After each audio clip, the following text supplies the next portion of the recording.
Thank you. I appreciate, John, your calling Jim up because while I am proud of a lot of the work I've done on behalf of legal equality for those of us who suffered from that prejudice, I haven't always thought of myself as a role model, and when pressed to ask just what it is about me that young people should emulate, I'm not always quick with an answer, but if you focus on my having been smart enough to get Jim to marry me, that's an example I'm very willing to set. I do want to express a little bit of jealousy of Mariella. There have been from time to time people who have suggested, particularly late in the evening, and John, I was glad you invoked short and concise. It hasn't been the big deal tonight, but there have been people who've suggested that I would also benefit from consecutive translation, and I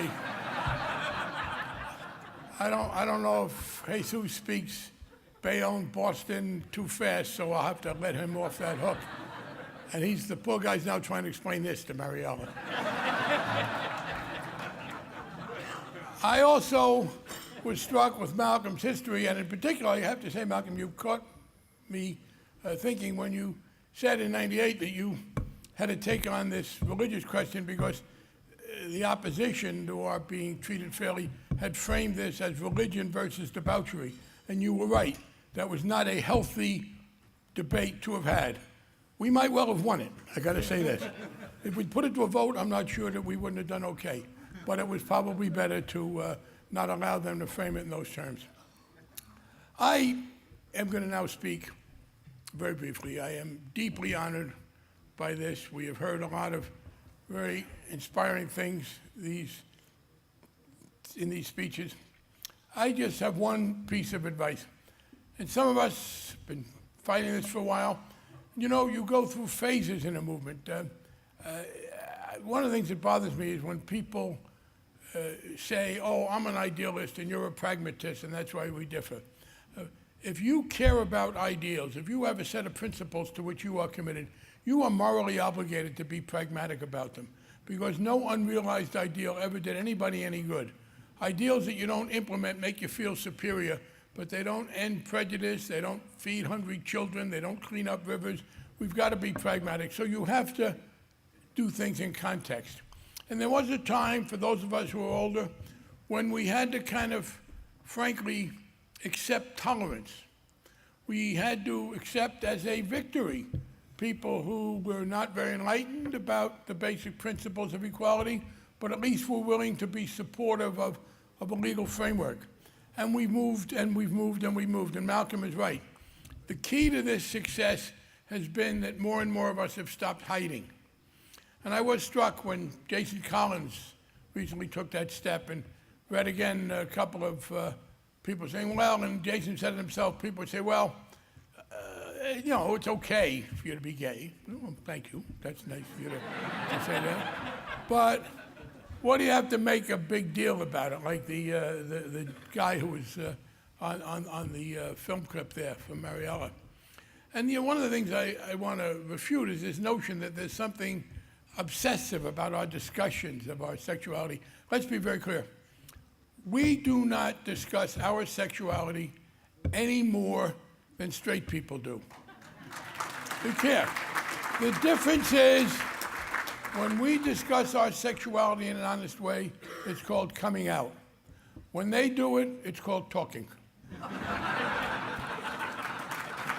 And more of us have decided that we can talk as much as anybody else can.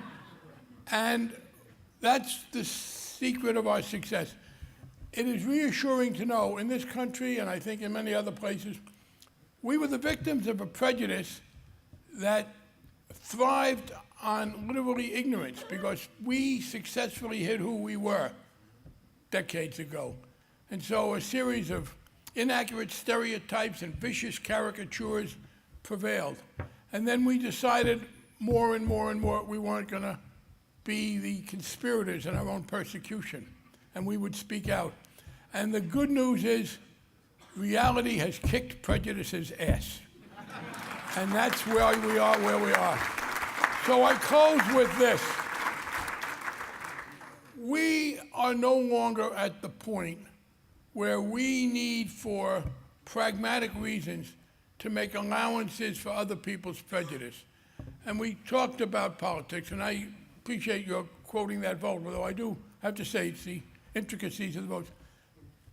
35 Republicans did vote for the final bill, but only 9 of them voted with us on the tricky motion they had to try to kill the whole thing. So we have a ways to go. I mean, maybe we sort of hope that more Republican senators will discover gay relatives, and that's how we will get to same-sex marriage. But we are at the point now where I think we have a right to say to our friends and our relatives and our coworkers and our teachers and our students and our doctors and our patients and everybody else, please do not tell me that you care for me and that you respect me and that you think I should be treated fairly, and then go out and vote for people who are going to make my life miserable. The time has come for us to demand that the price of our friendship and our respect, look, we can be civil to people. Sometimes I find that hard, but people can be civil. But let's be very clear. We are no longer going to accept this kind of second-class citizenship where people tell us that they think we're fine, but then they go out and enable people who do things that are harmful to us. Equality Forum is a great organization, and it is a great slogan. That's what we want. We want equality, nothing less and nothing more. And so I am very pleased, I'm very proud to be able to get this award. I'm obviously happy at this stage to get it, sharing it with Jim, who has been such an important partner for me. And I do have to say, Jim's a fair guy. Rob McCord mentioned that Jim and his wife were talking about the extent to which dinners such as this, taken in large numbers, are not always the most fun. And she said something, and he said, yeah, well, try this. And he conceded she won. She said to him, yeah, try doing it in heels. So I can't tell you, and I don't mean to stigmatize anybody else's choice of how they dress, but I can tell you the likelihood of Jim ever doing it in heels is very, very small. But it's a good organization. You have done me an enormous service by recognizing me this way. And yeah, I would just close by saying a little selectivity isn't bad. I'm perfectly glad to be a role model some of the time, not other of the time. Use your discretion, and let's finish up on this fight. Thank you.